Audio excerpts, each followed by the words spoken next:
In order to avoid misunderstanding, I here add notes on 2 points arising out of the last chapter. 1.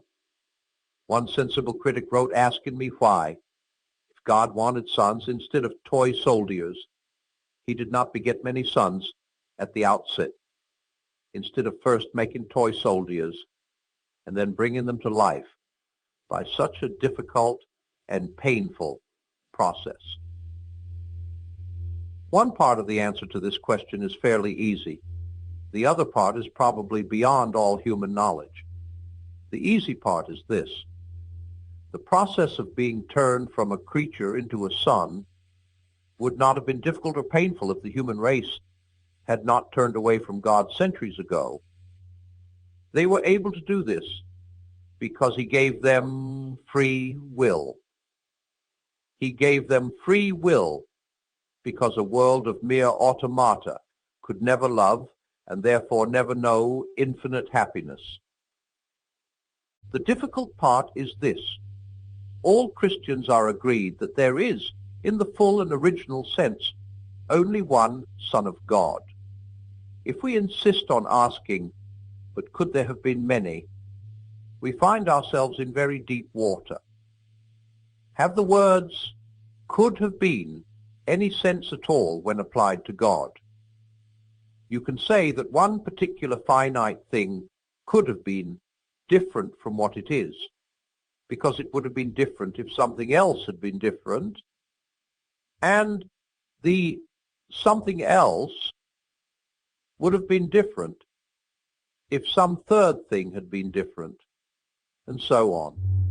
The letters on this page would have been red if the printer had used red ink, and he would have used red ink if he had been instructed to, and so on. But when you're talking about God, i.e. about the rock bottom, irreducible fact on which all other facts depend, it is nonsensical to ask if it could have been otherwise. It is what it is, and there's an end to the matter. But quite apart from this, I find a difficulty about the very idea of the Father begetting many sons from all eternity. In order to be many, they would have to be somehow different from one another. 2 pennies have the same shape. How are they two? By occupying different places and containing different atoms. In other words, to think of them as different, we have had to bring in space and matter. In fact, we have had to bring in nature, or the created universe. I can understand the distinction between the Father and the Son without bringing in space or matter, because the one begets and the other is begotten. The Father's relation to the Son is not the same as the Son's relation to the Father. But if there were several sons, they would all be related to one another and to the Father in the same way. How would they differ from one another? One does not notice the difficulty at first, of course. One thinks one can form the idea of several sons. But when I think closely, I find that the idea seemed possible only because I was vaguely imagining them as human forms, standing about together in some kind of space. In other words, though I pretended to be thinking about something that exists before any universe was made, I was really smuggling in the picture of a universe and putting that something inside it. When I stopped doing that, and still try to think of the Father begetting many sons before all worlds, I find I'm not really thinking of anything. The idea fades away into mere words. Was nature, space, time, and matter created precisely in order to make manyness possible? Is there perhaps no other way of getting many eternal spirits except by first making many natural creatures in a universe, and then spiritualizing them? But of course, all this is guesswork. 2. The idea that the whole human race is, in a sense, one thing, one huge organism, like a tree, must not be confused with the idea that individual differences do not matter, or that real people, Tom, Nobby, and Kate, are somehow less important than collective things like classes, races, and so forth. Indeed, the two ideas are opposites. Things which are parts of a single organism may be very different from one another. Things which are not may be very alike. 6 pennies are quite separate and very alike. My nose and my lungs are very different, but they are only alive at all because they are parts of my body and share its common life. Christianity thinks of human individuals not as mere members of a group or items in a list, but as organs in a body, different from one another, and each contributing what no other could. When you find yourself wanting to turn your children or pupils or even your neighbors into people exactly like yourself, remember that God probably never meant them to be that. You and they are different organs, intended to do different things. On the other hand, when you are tempted not to bother about someone else's troubles because they are no business of yours, remember that though he is different from you, he is part of the same organism as you. If you forget that he belongs to the same organism as yourself, you will become an individualist. If you forget that he is a different organ from you, if you want to suppress differences and make people all alike, you will become a totalitarian. But a Christian must not be either a totalitarian or an individualist. I feel a strong desire to tell you, and I expect you feel a strong desire to tell me, which of these two errors is the worse. That is the devil getting at us. He always sends errors into the world in pairs of opposites. And he always encourages us to spend a lot of time thinking which is the worse. You see why, of course.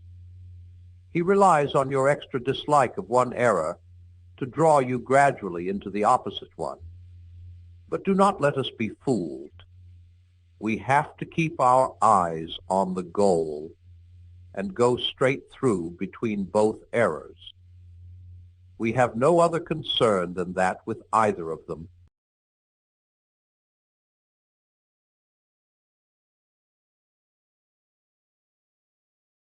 May I once again start by putting two pictures, or two stories rather, into your minds. One is the story you have all read, called Beauty and the Beast. The girl, you remember, had to marry a monster for some reason, and she did. She kissed it as if it were a man. And then, much to her relief, it really turned into a man, and all went well. The other story is about someone who had to wear a mask which made him look much nicer than he really was. He had to wear it for a year, and when he took it off, he found his own face had grown to fit it. He was now really beautiful. What had begun as disguise had become a reality. I think both these stories may, in a fanciful way of course, help to illustrate what I have to say in this chapter. Up till now, I have been trying to describe facts, what God is and what he has done. Now I want to talk about practice. What do we do next? What difference does all this theology make? It can start making a difference tonight. If you are interested enough to have read thus far, you are probably interested enough to make a shot at saying your prayers. And whatever else you say, you will probably say the Lord's Prayer. Its very first words are, Our Father. Do you now see what those words mean? They mean, quite frankly, that you are putting yourself in the place of a son of God. To put it bluntly, you are dressing up as Christ. If you like, you are pretending. Because, of course, the moment you realize what the words mean, you realize that you are not a son of God. You are not being like the Son of God. whose will and interests are at one with those of the Father. You are a bundle of self-centered fears, hopes, greeds, jealousies, and self-conceit, all doomed to death. So that, in a way, this dressing up as Christ is a piece of outrageous cheek. But the odd thing is that he has ordered us to do it. Why? What is the good of pretending to be what you are not? Well, even on the human level, you know, there are two kinds of pretending. There is a bad kind, where the pretense is there instead of the real thing. As when a man pretends he is going to help you instead of really helping you. But there is also a good kind, where the pretense leads up to the real thing. When you are not feeling particularly friendly, but know you ought to be, the best thing you can do, very often, is to put on a friendly manner and behave as if you were a nicer person than you actually are. And in a few minutes, as we have all noticed, you will be really feeling friendlier than you were. Very often, the only way to get equality in reality is to start behaving as if you had it already. That is why children's games are so important. They are always pretending to be grown-ups, playing soldiers, playing shop. But all the time, they are hardening their muscles and sharpening their wits, so that the pretense of being grown up helps them to grow up in earnest. Now, the moment you realize, here I am dressing up as Christ, it is extremely likely that you will see at once some way in which, at that very moment, the pretense could be made less of a pretense and more of a reality. You will find several things going on in your mind which would not be going on there if you were really a son of God. Well, stop them. Or you may realize that instead of saying your prayers, you ought to be downstairs writing a letter or helping your wife to wash up. Well, go and do it. You see what is happening. The Christ himself, the Son of God, who is man just like you and God just like his Father, is actually at your side and is already at that moment beginning to turn your pretense into a reality. This is not merely a fancy way of saying that your conscience is telling you what to do. If you simply ask your conscience, you get one result. If you remember that you are dressing up as Christ, you get a different one. There are lots of things which your conscience might not call definitely wrong, especially things in your mind, but which you will see at once you cannot go on doing if you are seriously trying to be like Christ. For you're no longer thinking simply about right and wrong. You're trying to catch the good infection from a person. It is more like painting a portrait than like obeying a set of rules. And the odd thing is that while in one way it is much harder than keeping rules, in another way it is far easier. The real Son of God is at your side. He is beginning to turn you into the same kind of thing as himself. He is beginning, so to speak, to inject his kind of life and thought, his Zoe, into you, beginning to turn the tin soldier into a live man. The part of you that does not like it is the part that is still tin. Some of you may feel that this is very unlike your own experience. You may say, I've never had the sense of being helped by an invisible Christ, but I often have been helped by other human beings. That is rather like the woman in the first war, who said that if there were a bread shortage, it would not bother her house, because they always ate toast.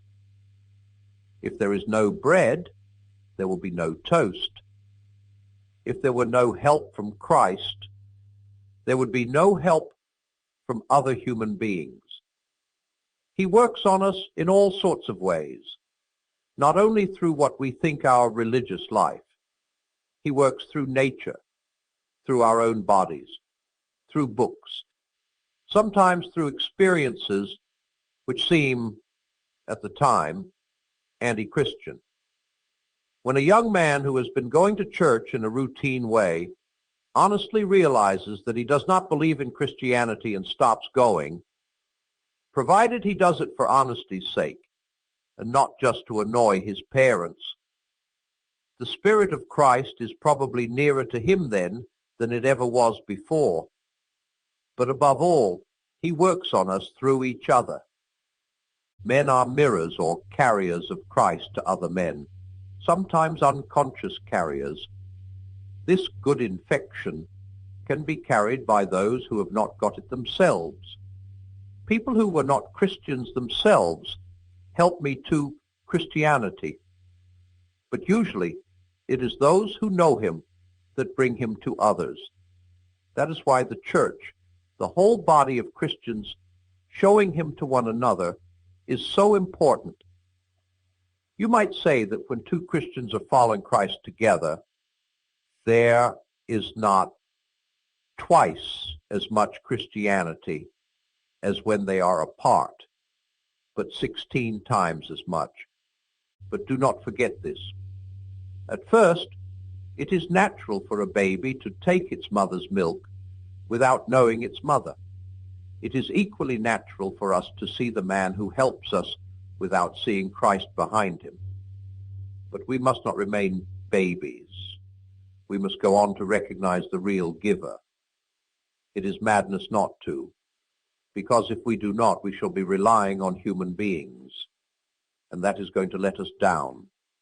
The best of them will make mistakes. All of them will die.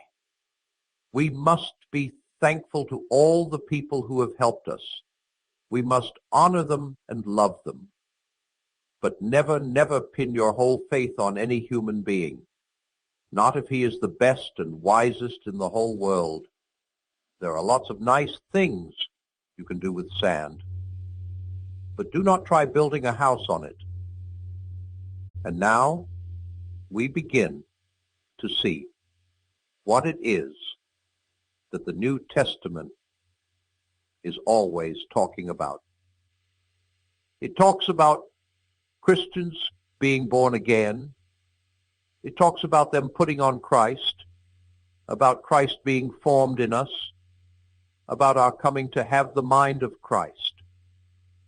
Put right out of your head the idea that these are only fancy ways of saying that Christians are to read what Christ said and try to carry it out, as a man may read what Plato or Marx said and try to carry it out. They mean something much more than that. They mean that a real person, Christ, here and now, in that very room where you are saying your prayers, is doing things to you. It is not a question of a good man who died 2,000 years ago. It is a living man, still as much a man as you, and still as much God as he was when he created the world, really coming and interfering with your very self, killing the old natural self in you and replacing it with the kind of self he has. At first, only for moments, then for longer periods. Finally, if all goes well, turning you permanently into a different sort of thing, into a new little Christ, a being which in its own small way has the same kind of life as God, which shares in his power, joy, knowledge, and eternity. And soon we make two other discoveries. We begin to notice, beside our particular sinful acts, our sinfulness. Begin to be alarmed not only about what we do, but about what we are. This may sound rather difficult, so I will try to make it clear from my own case.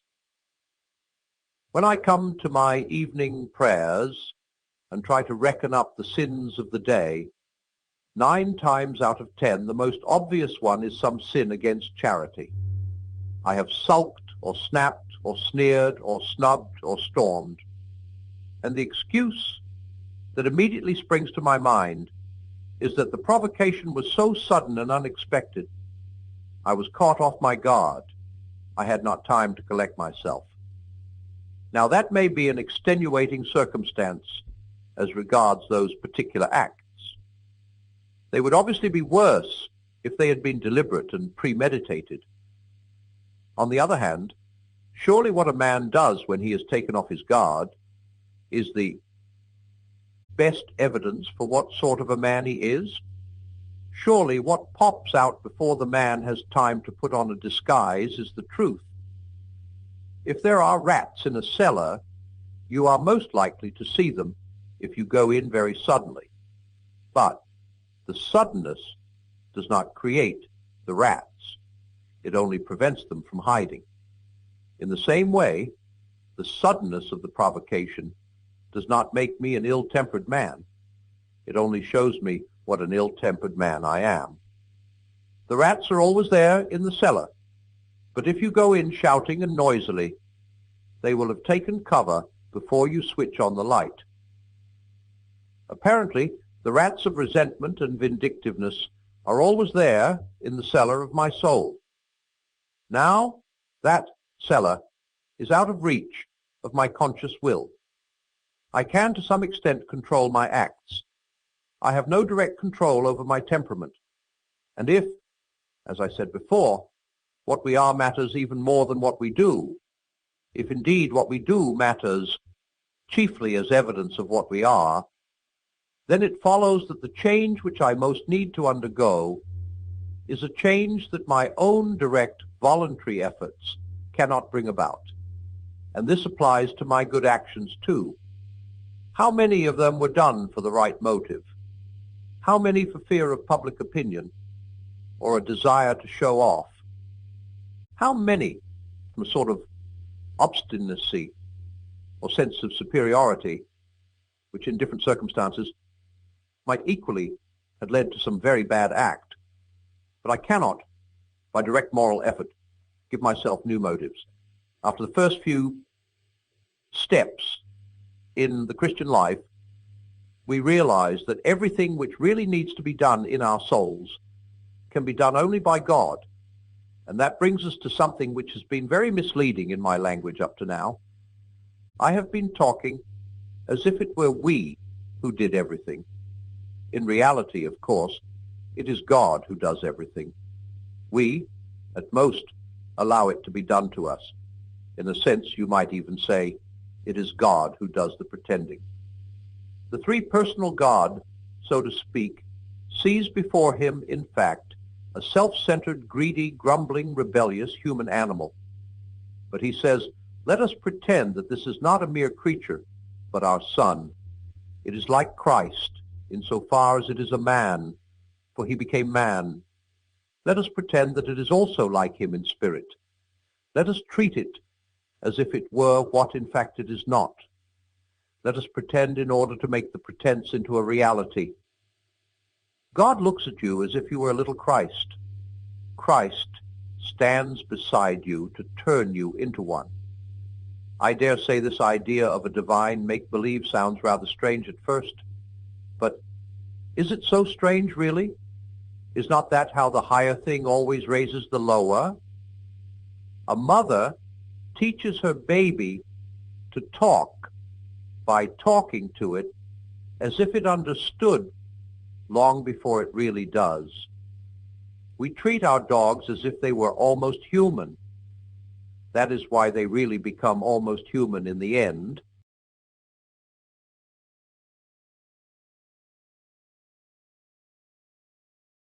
It is a very silly idea that in reading a book you must never skip. All sensible people skip freely when they come to a chapter that they find is going to be of no use to them. In this chapter, I am going to talk about something that may be helpful to some readers, but may seem to others merely an unnecessary complication.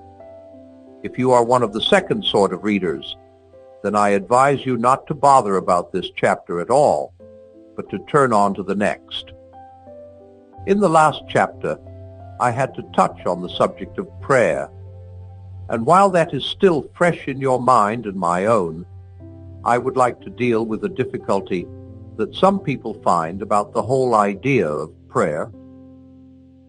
A man put it to me by saying, I can believe in God all right, but what I cannot swallow is the idea of him attending to several 100 million human beings who are all addressing him at the same moment.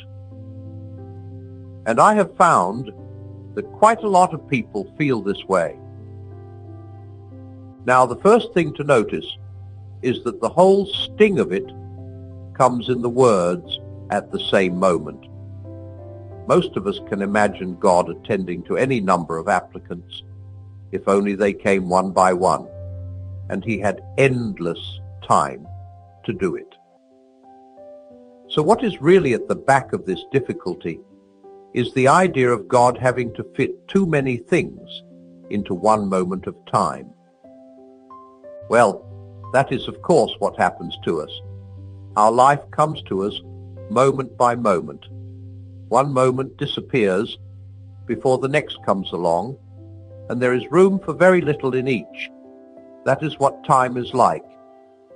And of course you and I tend to take it for granted that this time series, this arrangement of past, present and future, is not simply the way life comes to us, but the way all things really exist. We tend to assume that the whole universe and God himself are always moving on from past to future, just as we do. But many learned men do not agree with that. It was the theologians who first started the idea that some things are not in time at all. Later the philosophers took it over, and now some of the scientists are doing the same. Almost certainly, God is not in time. His life does not consist of moments following one another. If 1 million people are praying to him at 10:30 tonight, he need not listen to them all in that one little snippet, which we call 10:30. 10:30 and every other moment from the beginning of the world is always the present for him. If you like to put it that way, he has all eternity in which to listen to the split second of prayer put up by a pilot as his plane crashes in flames. That is difficult, I know. Let me try to give something not the same, but a bit like it. Suppose I am writing a novel. I write, Mary laid down her work. The next moment came a knock at the door. For Mary, who has to live in the imaginary time of my story, there is no interval between putting down the work and hearing the knock. But I, who am Mary's maker, do not live in that imaginary time at all. Between writing the first half of that sentence and the second, I might sit down for 3 hours and think steadily about Mary. I could think about Mary as if she were the only character in the book, and for as long as I pleased, and the hours I spent in doing so would not appear in Mary's time, the time inside the story, at all. This is not a perfect illustration, of course, but it may give just a glimpse of what I believe to be the truth. God is not hurried along in the time stream of this universe any more than an author is hurried along in the imaginary time of his own novel. He has infinite attention to spare for each one of us. He does not have to deal with us in the mass. You are as much alone with him as if you were the only being he had ever created. When Christ died, he died for you individually, just as much as if you had been the only man in the world. The way in which my illustration breaks down is this. In it, the author gets out of one time series, that of the novel, only by going into another time series, the real one. But God, I believe, does not live in a time series at all.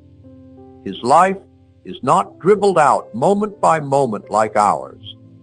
With him, it is, so to speak, still 1920 and already 1960. For his life is himself. If you picture time as a straight line along which we have to travel, then you must picture God as the whole page on which the line is drawn. We come to the parts of the line one by one. We have to leave A behind before we get to B, and cannot reach C until we leave B behind. God, from above or outside or all around, contains the whole line and sees it all. The idea is worth trying to grasp because it removes some apparent difficulties in Christianity. Before I became a Christian, one of my objections was as follows. The Christians said that the eternal God, who is everywhere and keeps the whole universe going, once became a human being. Well then, said I, how did the whole universe keep going while he was a baby or while he was asleep? How could he at the same time be God who knows everything and also a man asking his disciples, who touched me? You will notice that the sting lay in the time words. While he was a baby, how could he at the same time? In other words, I was assuming that Christ's life as God was in time, and that his life as the man Jesus in Palestine was a shorter period taken out of that time, just as my service in the army was a shorter period taken out of my total life. And that is how most of us perhaps tend to think about it. We picture God living through a period when his human life was still in the future, then coming to a period when it was present, then going on to a period when he could look back on it as something. A man begets a child, but he only makes a statue. God begets Christ, but he only makes men. But by saying that, I have illustrated only one point about God, namely, that what God the Father begets is God, something of the same kind as himself. In that way, it is like a human father begetting a human son, but not quite like it. So I must try to explain a little more. A good many people nowadays say, I believe in a God, but not in a personal God. They feel that the mysterious something which is behind all other things must be more than a person. Now the Christians quite agree. But the Christians are the only people who offer any idea of what a being that is beyond personality could be like. All the other people, though they say that God is beyond personality, really think of him as something impersonal, that is, as something less than personal. If you are looking for something super-personal, something more than a person, then it is not a question of choosing between the Christian idea and the other ideas. The Christian idea is the only one on the market. Again, some people think that after this life, or perhaps after several lives, human souls will be absorbed into God. But when they try to explain what they mean, they seem to be thinking of our being absorbed into God as one material thing is absorbed into another. They say it is like a drop of water slipping into the sea. But of course that is the end of the drop.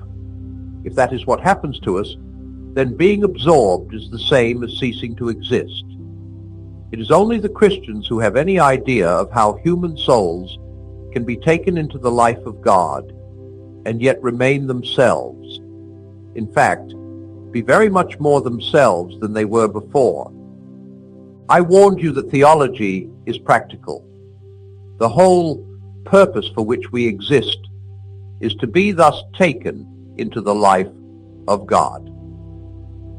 Wrong ideas about what that life is will make it harder.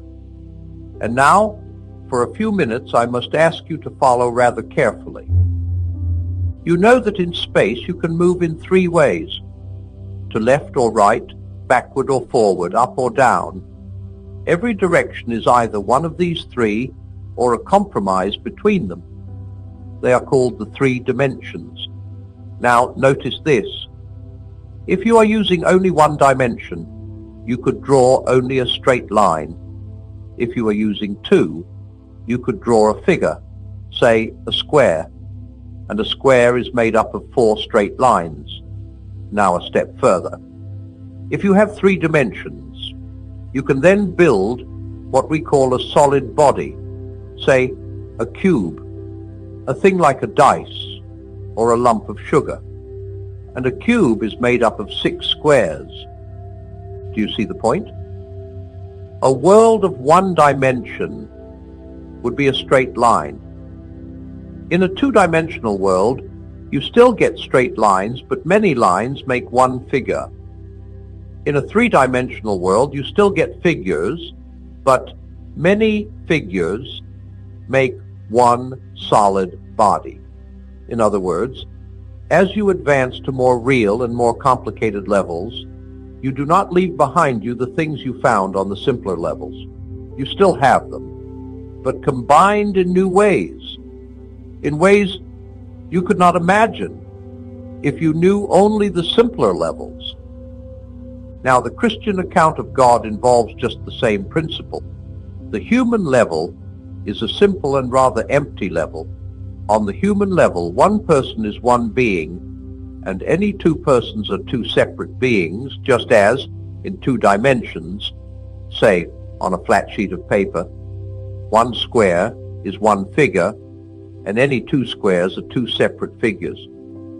On the divine level, you still find personalities, but up there you find them combined in new ways, which we, who do not live on that level, cannot imagine. In God's dimension, so to speak, you find a being who is 3 persons while remaining 1 being, just as a cube is 6 squares while remaining 1 cube. Of course, we cannot fully conceive a being like that, just as if we were so made that we perceived only 2 dimensions in space, we could never properly imagine a cube. But we can get a sort of faint notion of it. And when we do, we are then, for the first time in our lives, getting some positive idea, however faint, of something super-personal, something more than a person. It is something we could never have guessed. And yet, once we have been told, one almost feels one ought to have been able to guess it, because it fits in so well with all the things we know already. You may ask, if we cannot imagine a 3-personal being, what is the good of talking about him? Well, there isn't any good in talking about him. The thing that matters is being actually drawn into that 3-personal life, and that may begin any time, tonight if you like. What I mean is this: an ordinary, simple Christian kneels down to say his prayers.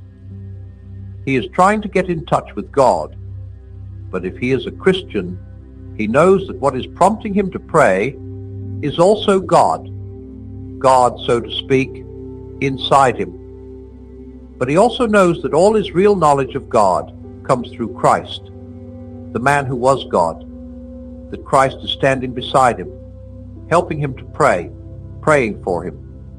You see what is happening? God is the thing to which he is praying, the goal he is trying to reach. God is also the thing inside him which is pushing him on, the motive power. God is also the road or bridge along which he is being pushed to that goal, so that the whole 3-fold life of the 3-personal being is actually going on in that ordinary little bedroom where an ordinary man is saying his prayers. The man is being caught up into the higher kind of life, what I called Zoe, or spiritual life. He is being pulled into God by God while still remaining himself. And that is how theology started.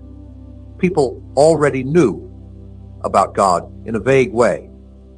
Then came a man who claimed to be God, and yet he was not the sort of man you could dismiss as a lunatic.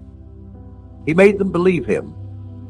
They met him again after they had seen him killed, And then, after they had been formed into a little society or community, they found God somehow inside them as well, directing them, making them able to do things they could not do before. And when they worked it all out, they found they had arrived at the Christian definition of the three-personal God. This definition is not something we have made up. Theology is, in a sense, experimental knowledge. It is the simple religions that are the made-up ones. When I say it is an experimental science, in a sense, I mean that it is like the other experimental sciences in some ways, but not in all. If you are a geologist studying rocks, you have to go and find the rocks. They will not come to you, and if you go to them, they cannot run away. The initiative lies all on your side. They cannot either help or hinder. But suppose you are a zoologist and want to take photos of wild animals in their native haunts. That is a bit different from studying rocks. The wild animals will not come to you, but they can run away from you. Unless you keep very quiet, they will. There is beginning to be a tiny little trace of initiative on their side. Now, a stage higher. Suppose you want to get to know a human person. If he is determined not to let you, you will not get to know him. You have to win his confidence. In this case, the initiative is equally divided. It takes two to make a friendship. When you come to knowing God, the initiative lies on his side. If he does not show himself, nothing you can do will enable you to find him. And in fact, he shows much more of himself to some people than to others, not because he has favorites, but because it is impossible for him to show himself to a man whose whole mind and character are in the wrong condition. Just as sunlight, though it has no favorites, cannot be reflected in a dusty mirror as clearly as in a clean one. You can put this another way by saying that while in other sciences the instruments you use are things external to yourself, things like microscopes and telescopes, the instrument through which you see God is your whole self. And if a man's self is not kept clean and bright, his glimpse of God will be blurred, like the moon seen through a dirty telescope. That is why horrible nations have horrible religions. They have been looking at God through a dirty lens. God can show himself as he really is, only to real men. And that means not simply to men who are individually good, but to men who are united together in a body, loving one another, helping one another, showing him to one another. For that is what God meant humanity to be like players in one band or organs in one body. Consequently, the one really adequate instrument for learning about God is the whole Christian community waiting for him together. Christian brotherhood is, so to speak, the technical equipment for this science, the laboratory outfit. That is why all these people who turn up every few years with some patent simplified religion of their own as a substitute for the Christian tradition are really wasting time. Like a man who has no instrument but an old pair of field glasses, setting out to put all the real astronomers right. He may be a clever chap. He may be cleverer than some of the real astronomers, but he is not giving himself a chance. And 2 years later, everyone has forgotten all about him, but the real science is still going on. If Christianity was something we were making up, of course, we could make it easier. But it is not. We cannot compete in simplicity with people who are inventing religions. How could we? We are dealing with fact. Of course, anyone can be simple if he has no facts to bother about. I begin this chapter by asking you to get a certain picture clear in your minds. Imagine two books lying on a table, one on top of the other. Obviously, the bottom book is keeping the other one up, supporting it. It is because of the underneath book that the top one is resting, say 2 inches from the surface of the table instead of touching the table. Let us call the underneath book A and the top one B. The position of A is causing the position of B. That is clear? Now let us imagine. It could not really happen, of course, but it will do for an illustration. Let us imagine that both books have been in that position forever and ever. In that case, B's position would always have been resulting from A's position. But all the same, A's position would not have existed before B's position. In other words, the result does not come after the cause. Of course, results usually do. You eat the cucumber first and have the indigestion afterwards, but it is not so with all causes and results. You will see in a moment why I think this important. I said a few pages back that God is a being which contains 3 persons while remaining one being, just as a cube contains 6 squares while remaining one body. But as soon as I begin trying to explain how these persons are connected, I have to use words which make it sound as if one of them was there before the others.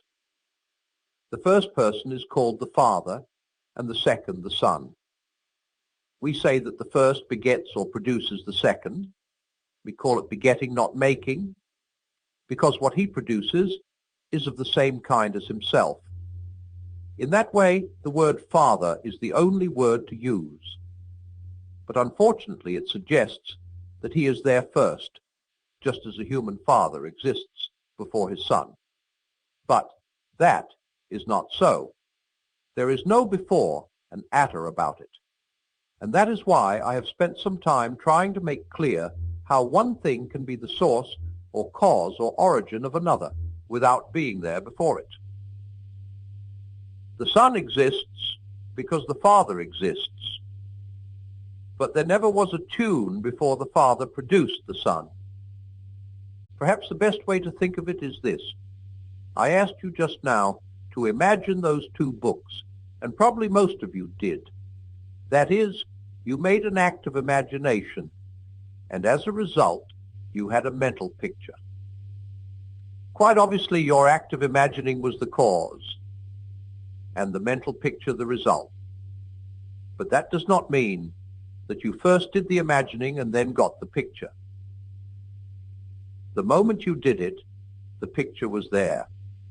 Your will was keeping the picture before you all the time, yet that act of will and the picture began at exactly the same moment and ended at the same moment. If there were a being who had always existed and had always been imagining one thing, his act would always have been producing a mental picture, but the picture would be just as eternal as the act. In the same way, we must think of the Son always, so to speak, streaming forth from the Father, like light from a lamp, or heat from a fire, or thoughts from a mind. He is the self-expression of the Father, what the Father has to say. And there never was a time when he was not saying it. But have you noticed what is happening? All these pictures of light or heat are making it sound as if the Father and Son were 2 things instead of 2 persons. So that, after all, the New Testament picture of a Father and a Son turns out to be much more accurate than anything we try to substitute for it. That is what always happens when you go away from the words of the Bible. It is quite right to go away from them for a moment in order to make some special point clear. But you must always go back. Naturally, God knows how to describe himself much better than we know how to describe him. He knows that Father and Son is more like the relation between the first and second persons than anything else we can think of. Much the most important thing to know is that it is a relation of love. The Father delights in his Son. The Son looks up to his Father. Before going on, notice the practical importance of this. All sorts of people are fond of repeating the Christian statement that God is love, but they seem not to notice that the words God is love have no real meaning unless God contains at least two persons.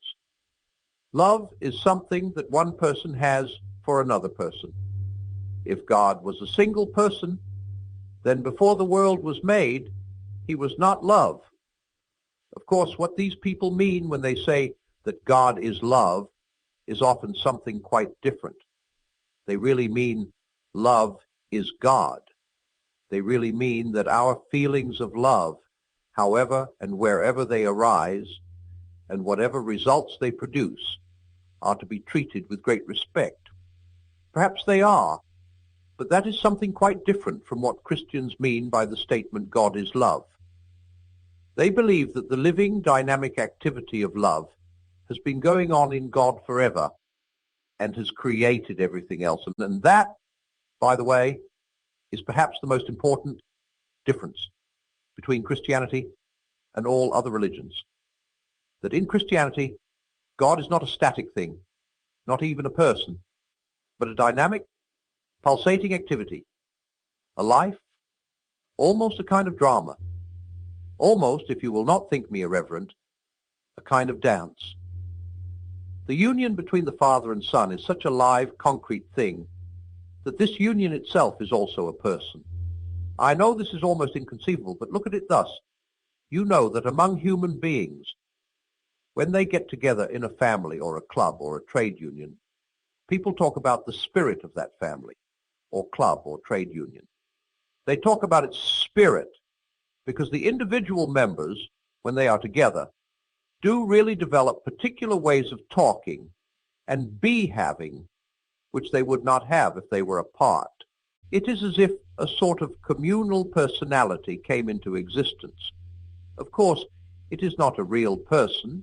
It is only rather like a person. But that is just one of the differences between God and us. What grows out of the joint life of the Father and Son is a real person, is in fact the third of the three persons who are God. This third person is called, in technical language, the Holy Ghost, or the Spirit of God. Do not be worried or surprised if you find it, or him, rather vaguer or more shadowy in your mind than the other two. I think there is a reason why that must be so. In the Christian life, you are not usually looking at him. He is always acting through you. If you think of the Father as something out there in front of you, and of the Son as someone standing at your side, helping you to pray, trying to turn you into another son, then you have to think of the third person as something inside you or behind you. Perhaps some people might find it easier to begin with the third person and work backwards. God is love, and that love works through men, especially through the whole community of Christians. But this spirit of love is, from all eternity, a love going on between the Father and Son. And now, what does it all matter? It matters more than anything else in the world. The whole dance or drama or pattern of this three-personal life is to be played out in each one of us, or putting it the other way round, each one of us has got to enter that pattern, take his place in that dance. There's no other way to the happiness for which we were made. Good things as well as bad, you know, are caught by a kind of infusion. If you want to get warm, you must stand near the fire. If you want to be wet, you must get into the water.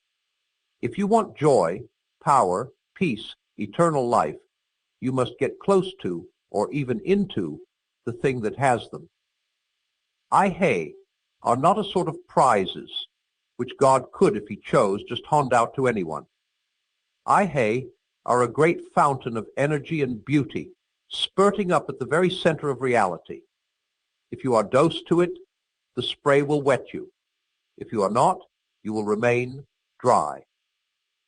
Once a man is united to God, how could he not live forever? Once a man is separated from God, what can he do but wither and die? But how is he to be united to God?